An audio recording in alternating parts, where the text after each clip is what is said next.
నమస్తే, నేను Ashok Kumar. Welcome to our channel. గత 5 ఏళ్లలో వైసీపీ ప్రభుత్వంలో ఉన్నటువంటి సమయంలో ఆంధ్ర రాష్ట్ర ప్రజల ప్రాణాలతోనూ అదే విధంగా ఆడబిడ్డల తాలిబొట్టులతో ఏదైతే వైసీపీ ఒక గేమ్ ఆడిందో, రక్త పిపాసతో డబ్బులు సంపాదన ధ్యేయంగా ముందుకెళ్ళిందో మనం చూసాం. అటువంటి కార్యాచరణ చేసినటువంటి విధానము, ప్రభుత్వమే మద్యం అమ్మినటువంటి దాఖలాలు ఎన్ని గమనించాం. దానివల్ల ప్రాణాలు పోతా ఉంటే ఒక పక్క, మరో పక్కన ఎక్కడ పట్టినా గంజాయి ఈ రకాన్ని, అంటే ఒక విశాఖపట్నమే కాదు, రాయలసీమ కాదు, అక్కడ ఇక్కడ ప్రాంతాలతో సంబంధం లేకుండా జగన్మోహన్ రెడ్డి గారు ఏదైతే అన్నారో మూడు రాజధానులు అని, ఈ 3 రాజధానులు అనే వాటిని కేంద్రంగా చేసుకొని ప్రతి చోటికి డ్రగ్స్ ని విస్తరించారు గత 5 ఏళ్ల కాలంలో. కానీ ఇప్పుడు కూటమి ప్రభుత్వం ఏదైతే ఏర్పడిన తర్వాత యుద్ధ ప్రాతిపదికన 1.5 నెలలోనో 2 నెలల కాల వ్యవధిలోనే ఈగిల్ టీం అనేది ఫామ్ చేసి డ్రగ్స్ కి ఎగెన్స్ట్ ఒక పెద్ద క్యాంపెయిన్ నడిపింది.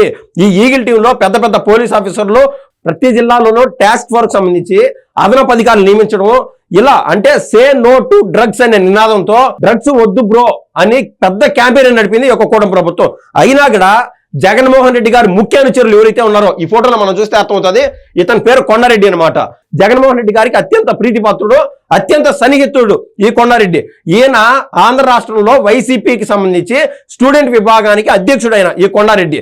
ఈయన ఏం చేశాడంటే, ఈ వ్యవహారం ఎప్పటి నుంచి జరుగుతుందో మనకైతే తెలియదు, కానీ నిన్నైతే బెంగళూరు నుంచి మన ఆంధ్ర రాష్ట్రానికి సమీపిస్తున్నటువంటి దురంతో ఎక్స్ప్రెస్, ఆ దురంతో ఎక్స్ప్రెస్ కి సంబంధించినటువంటి ట్రైన్ లో ఇతను, అంటే కొండారెడ్డికి అత్యంత సన్నిహితుడైనటువంటి చరణ్ అనే యువకుడు 36 ఈ స్ట్రిప్స్ ఏదైతే ఉన్నాయో డ్రగ్స్ కి సంబంధించినటువంటి స్ట్రిప్స్ తీసుకొస్తా ఉన్నాడో, అది కూడా చూపిస్తాను.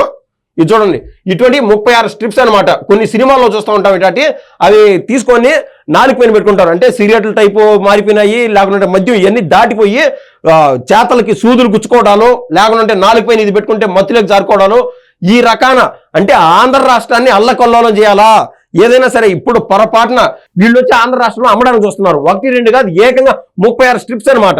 ఇవి ఎవరైనా సరే తెలుగుదేశానికి సంబంధించిన వాళ్ళు, ఈ కనీసం జనసేనకు సంబంధించిన వాళ్ళు, వీళ్ళు ఎవరైనా పొరపాటున ఇంతకుముందు డ్రగ్స్ అలవాటు ఉండేవాళ్ళు అది కన్నా వీళ్ళ దగ్గర కొన్నారంటే, ఇది ఇస్తే హనీ ట్రాప్ లాగా అనమాట. సైలెంట్ గా ట్రాప్ చేసేయడము. వాళ్ళ దగ్గర ఈ స్ట్రిప్స్ ఏవైతే ఉంటాయో ఆ టైంలో పోలీసు వాళ్ళకి కన్నా చెప్తే, ఆ పోలీసు వాళ్ళు వచ్చి వాళ్ళని పట్టుకోవడము, అవును అద్దో తెలుగుదేశం వాళ్ళు ఈ డ్రగ్స్ వాడుతున్నారు, జనసేన వాళ్ళు ఈ డ్రగ్స్ వాడుతున్నారని చెప్పి వాళ్ళపైన నెట్టేద్దామని చెప్పి భారీ ప్లాన్ వేసుకున్నారనమాట ఈ కొండారెడ్డి, చరణ్ వీళ్ళు కావచ్చు. ఇదంతా జగన్మోహన్ రెడ్డి గారి డైరెక్షన్ లో జరుగుతుంది. అంటే తాడేపల్లి ప్యాలెస్ కేంద్రంగా జరుగుతుంది. ఆల్రెడీ నారా లోకేష్ గారు ఒక పక్క సే నో టు డ్రగ్స్, అయ్యా కుటుంబాలు జీవితాలు అల్లకొల్లం అయిపోతాయి, డ్రగ్స్ కు దూరంగా ఉన్నాను అని చెప్పి ఆంధ్ర రాష్ట్రాన్ని ఏదైతే గత 5 ఏళ్లలో ఆ డ్రగ్స్ బారిన పడిందో ఆంధ్ర రాష్ట్రము, దాని నుంచి పూర్తిగా దూరంగా ఉండాలా, కుటుంబంతో అత్యంత సన్నిహిత సంబంధాలు మెయింటైన్ చేయాలా. అట్లా కాకుండా తల్లిలా చెల్లిలా భార్య బిడ్డ అమ్మ నాన్న అనేది లెక్కాచారం లేకుండా ఈ డ్రగ్స్ వాడేది, పోయి వాళ్ళని కొట్టేది, ఇటువంటి వ్యవహారాలు చూసాం. అంతెందుకు ఆ రోజున మనం చూస్తే కానిస్టేబుల్ పట్టుకొని కూడా కొట్టారు. ఎవరు? వైసీపీకి సంబంధించినటువంటి వాళ్ళు. ఇటువంటి డ్రగ్స్ ముఠానే ఆ కానిస్టేబుల్ కొట్టినప్పుడు మన అందరికీ గుర్తు, ఆ పోలీసు వాళ్ళు ఏం చేశారంటే వాళ్ళని రోడ్డు పైకి తీసుకొచ్చి కూర్చొని పెట్టి అరికాలు కోటింగ్ ఇచ్చారు. అదంతా మనం మర్చిపోవాలా. కానీ జగన్మోహన్ రెడ్డి గారు వాళ్ళని కూడా ఓదార్పు యాత్ర కోసం వాళ్ళకి పోయి సంఘీభావం తెలిపినాడు. దాన్ని బట్టి మనకు అర్థమవుతోంది. అంటే ఆంధ్ర రాష్ట్రంలో జగన్మోహన్ రెడ్డి గారికి సంబంధించినటువంటి ముఖ్య అనుచరులు ఈ దందా నడుపుతానే ఉన్నారు. జగన్మోహన్ రెడ్డి గారు ఏమైనా వాళ్ళని ఆ రోజు పార్టీని సస్పెండ్ చేసేయడమో, వాళ్ళని కఠినంగా శిక్షించండి, తప్పు చేస్తే మానవుడైనా పరాయోడైనా ఎవరైనా సరే ఇబ్బంది లేదు, శిక్ష ఎవరికైనా శిక్ష అని చెప్పి జగన్మోహన్ రెడ్డి గారు డైరెక్షన్ తీసుకుంటే చాలా బాగుండేది.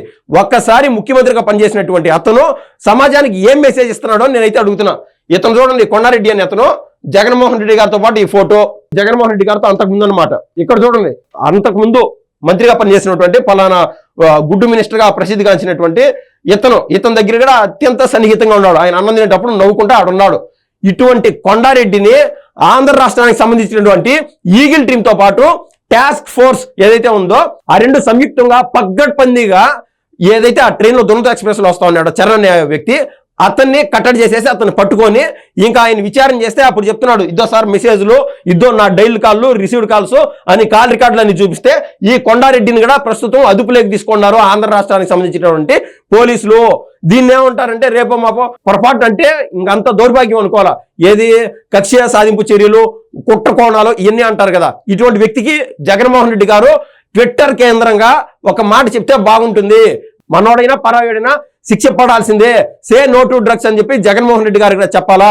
రాజకీయం అనేది ఇక్కడ మద్యంలోనో లేకుంటే డ్రగ్స్ ఇటువంటి వ్యవహారాల్లో రాజకీయం అనేది ఉండకూడదని నేనైతే కోరుకుంటున్నా. ఆంధ్ర రాష్ట్రాన్ని ఈ మత్తు నుంచి దూరంగా పెట్టాలి, ఈ మత్తును దరిచారనేయకూడదని చెప్పి ప్రతి ఒక్క రాజకీయ నాయకుడి కార్యాచరణ ఉండాలని వైసీపీ హయాంలో చూస్తే ఒక్కొక్కరు ఒక్కొక్క విభాగానికి అధ్యక్షుడు అనమాట. ఏ విభాగానికి అధ్యక్షుడు? ఇతనైతే స్టూడెంట్ విభాగానికి అధ్యక్షుడు కదా, నేను దాని గురించి అనట్లే. ఇతను పూర్తిగా డ్రగ్స్ ముఠాకి అధ్యక్షుడు.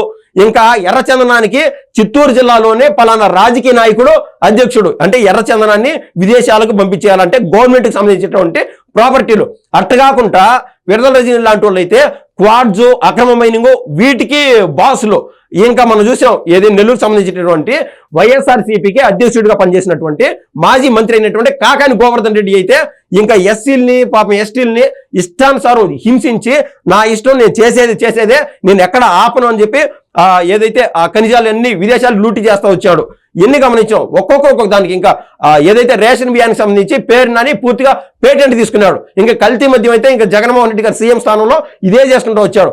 ఇంకా డ్రగ్స్ పైన అంటే ప్రభుత్వంలో ఉన్నప్పుడే యథేచ్ఛగా అంటే ఎక్కడ నాన్ స్టాప్ ఫుల్ స్టాప్ అనేది లేకుండా ముందుకు తీసుకెళ్తా ఉన్న డ్రగ్స్. ఎప్పటికైనా మారండి, శిక్ష అంత సామాన్యంగా ఉండదు. ఎందుకంటే సహజంగా నేను ఇందాక చెప్పినట్టు ఒక కానిస్టేబుల్ అంటే విధులను నిర్వహించేటువంటి ఒక పోలీస్ ఆఫీసర్ పైకే డ్రగ్స్ మధ్యలో పోయినారంటే అది ఎంత భయంకరమైన సైతంలో మనం అయితే అర్థం చేసుకోవచ్చు. అంతెందుకండి మొన్న ఏదైతే ఇది జరిగిందో ఈ బస్సుకు సంబంధించి మద్యం కానీ ఈ డ్రగ్స్ కానీ ప్రతి వాటికి కూడా వీలైనంతగా దూరంగా ఉండాలా. డ్రగ్స్ వీటికైతే దరిచారకూడదు. మీకు తెలిసిన వాళ్ళు ఎవరైనా సరే డ్రగ్స్ వాడుతున్నా కూడా వద్దని చెప్పండి, వాళ్ళు మారుకుంటా ఉంటే పోలీసు వాళ్ళకి చెప్పండి, తప్పేం లేదు. ఎందుకంటే ఈ రోజు నీకు నీ స్నేహితుడి మధ్య గొడవ అయితే కావచ్చుకుని పోలీసు వాళ్ళ వరకు తీసుకెళ్ళినప్పుడు ఆ పోలీసు వాళ్ళు అతని కౌన్సిలింగ్ నిర్వహించడం కానీ అతనికన్నా మారకుండా ఉంటే అరెస్ట్ చేయడం కానీ లేకుండా ఉంటే గవర్నమెంట్ పరిధిలో ఉన్నటువంటి ఏదైతే రీహాబిలిటేషన్ సెంటర్కి పంపించడం కానీ ఖచ్చితంగా జరుగుతుంది. తద్వారా నీ వల్లనే వాళ్ళ కుటుంబం బాగుపడుతుందని నేనైతే ఆశిస్తున్నా. మొన్నైతే మనం చూసాం అర్ధరాత్రి ఒకడు మద్యం తాగి పూర్తిగా ఇంకా 19 మంది ప్రాణాలు పోగొట్టేదానికి అతనే ఒక కారకుడైనాడు అనమాట. అంటే పూర్తిగా తాగేసి రోడ్లపైకి బైక్ వేసుకొని పోవటాలు, ఆడ అతను చచ్చిపోయినాడు, అతనితో పాటు 19 మందిని తీసుకోపోయినారు. సో మద్యానికి కావచ్చు డ్రగ్స్ కావచ్చు వీటన్నిటికీ పూర్తిగా దూరంగా ఉండాలని నేనైతే కోరుకుంటున్నాను. ధన్యవాదాలండి.